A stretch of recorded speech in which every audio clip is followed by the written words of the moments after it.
Assalamualaikum warahmatullahi wabarakatuh.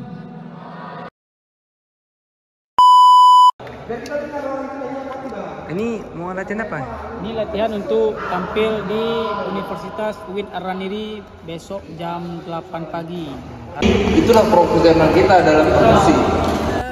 شوقا ولطيبة ذرفت عشقا